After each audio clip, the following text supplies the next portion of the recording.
Domingo, 24 de novembro. Exclusivo, o Fantástico começa com os áudios da investigação de uma trama golpista revelada esta semana. Tem que debater o que vai ser feito. Força aqui de preto.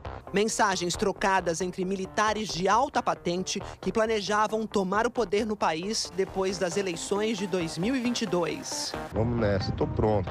Força. Segundo a Polícia Federal, uma conspiração para matar o presidente Lula, o vice-Geraldo Alckmin e o ministro do STF, Alexandre de Moraes.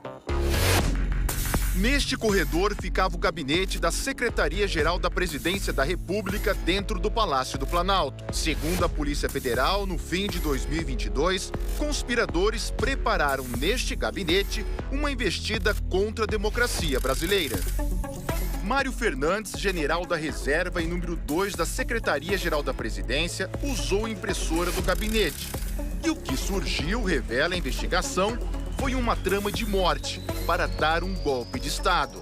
O plano, punhal verde e amarelo. Qualquer solução, Caveira, tu sabe que ela não vai acontecer sem quebrar ovos, né? Sem quebrar cristais. A investigação afirma foi Mário Fernandes quem elaborou o documento. Levou no mesmo dia uma cópia até o Palácio da Alvorada, onde estava o então presidente Bolsonaro. A data, 9 de novembro de 2022, 10 dias depois do segundo turno da eleição, vencida por Lula.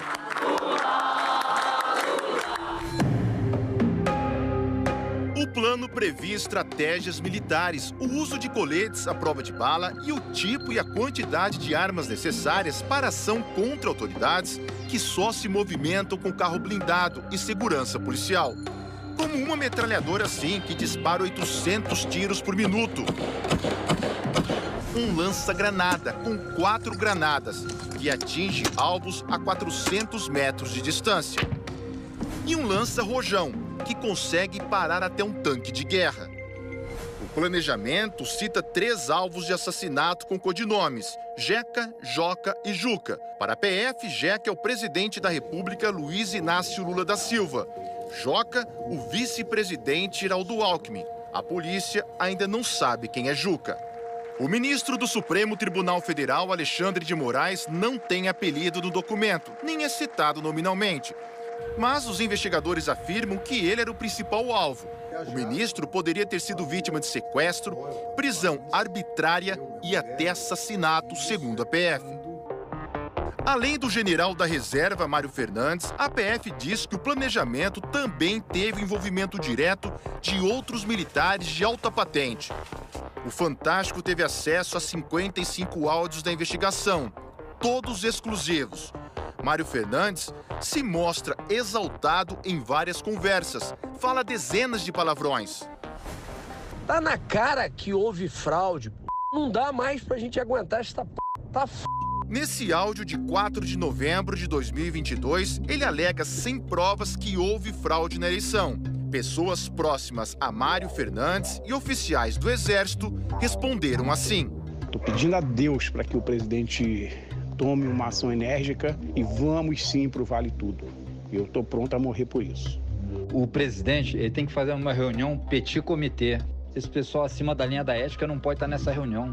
Tem que ser a rataria. Tem que debater o que vai ser feito.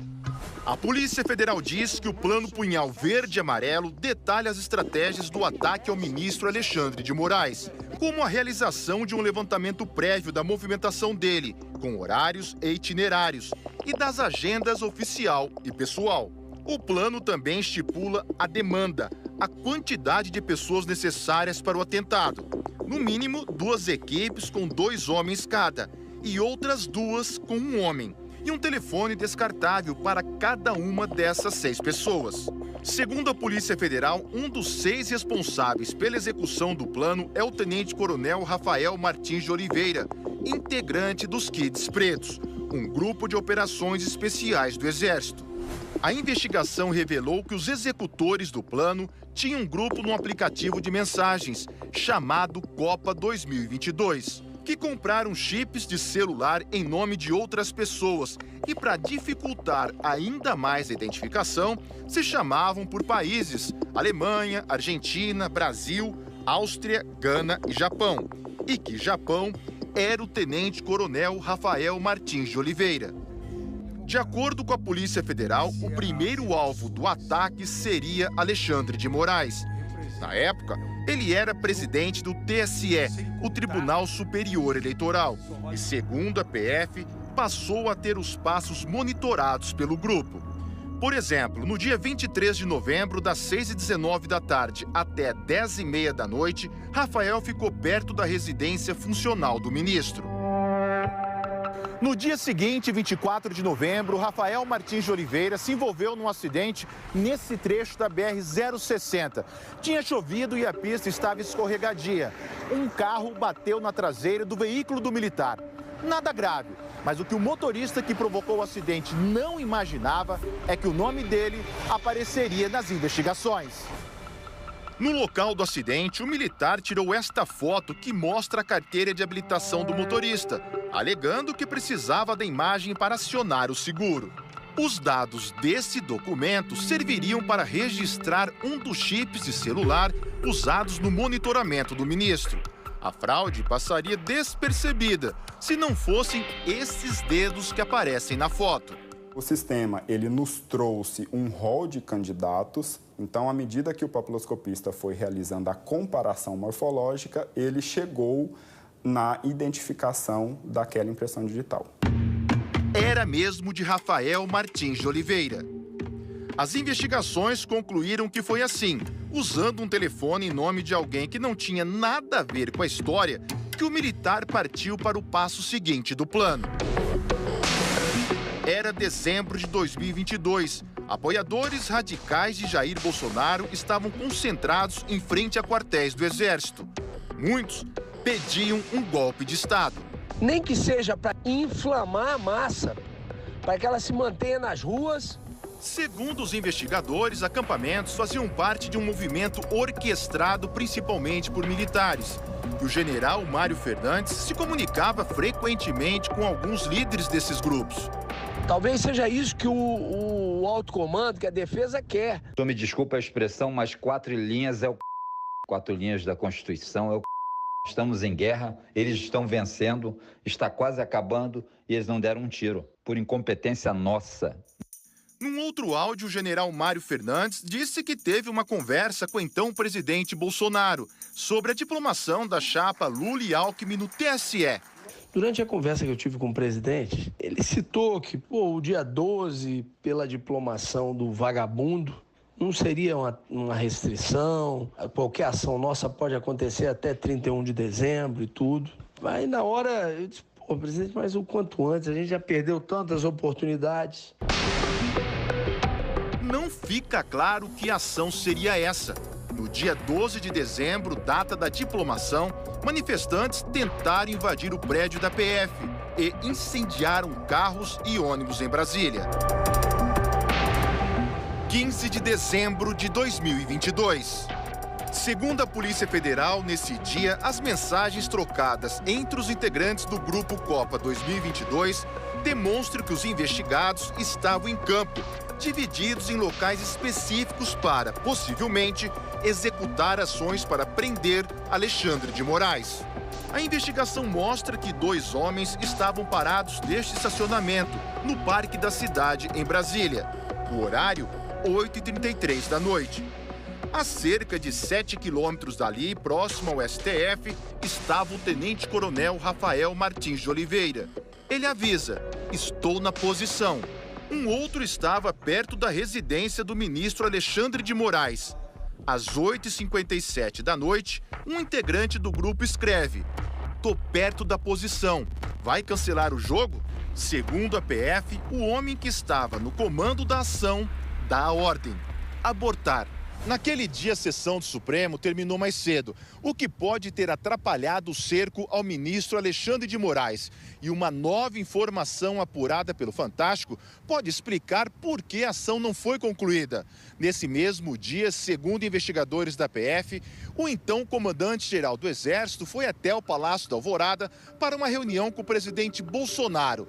E o resultado dessa conversa pode ter interferido no plano golpista. Marco Antônio Freire Gomes foi o comandante-geral do Exército entre março e dezembro de 2022. Ele disse em depoimento à PF que se recorda de ter participado de reuniões no Palácio da Alvorada e que sempre deixou claro que não participaria de qualquer ato para reverter o processo eleitoral. Em outra mensagem, Mário Fernandes reclama que Bolsonaro não assinou o decreto do golpe. Cara, o presidente tem que decidir e assinar esta merda. Vai esperar virar uma Venezuela para virar o jogo, cara? Democrata é o... A impressora do gabinete da Secretaria-Geral da Presidência da República volta a funcionar contra a democracia no dia 16 de dezembro. Segundo as investigações, o general Mário Fernandes imprimiu esta minuta num papel timbrado da presidência, com um carimbo secreto, bem grande estampado. São as diretrizes para a criação, nesse mesmo dia, de um gabinete institucional de gestão de crise, formado em sua grande maioria por militares. Para a Polícia Federal, esse é mais um indício de que estava em curso um golpe de Estado e o chamado gabinete de crise governaria o país até a realização de novas eleições, mas sem data para acontecer. Então, meu amigo, partir para cima, apoio popular é o que não falta. Um abraço, Caveira. Força. O plano para matar autoridades diz o seguinte sobre Jeca, que para a Polícia Federal trata-se de Lula. Considerando a vulnerabilidade do seu atual estado de saúde e sua frequência a hospitais, envenenamento ou uso de química, remédio que lhe cause um colapso orgânico. A investigação apontou que o agente da Polícia Federal, Vladimir Matos, passou ao grupo que planejava o golpe de Estado informações sobre a equipe de segurança e a localização de Lula. No dia 13 de dezembro, um dia depois da diplomação do presidente eleito, Vladimir mandou esse áudio. Lula estaria ali no prédio, né, do Meliá. Tem que virar logo, não dá para continuar desse jeito não, irmão. Vamos nessa, tô pronto. O plano Punhal Verde e Amarelo fala o seguinte sobre Joca, que seria o vice-geral do Alckmin. Considerando a inviabilidade do 01 eleito por questão de saúde, a sua neutralização extinguiria a chapa vencedora. A Polícia Federal não tem dúvidas. O plano propõe os assassinatos de Lula e Alckmin. Eu sou um cara que eu tenho que agradecer agora muito mais porque eu estou vivo. A tentativa de me envenenar, eu e o Alckmin não deu certo, nós estamos aqui. A investigação afirma a organização criminosa tentou criar um ambiente propício para o golpe de Estado. E que os fatos investigados levaram ao dia 8 de janeiro de 2023, quando radicais invadiram e depredaram as sedes dos três poderes.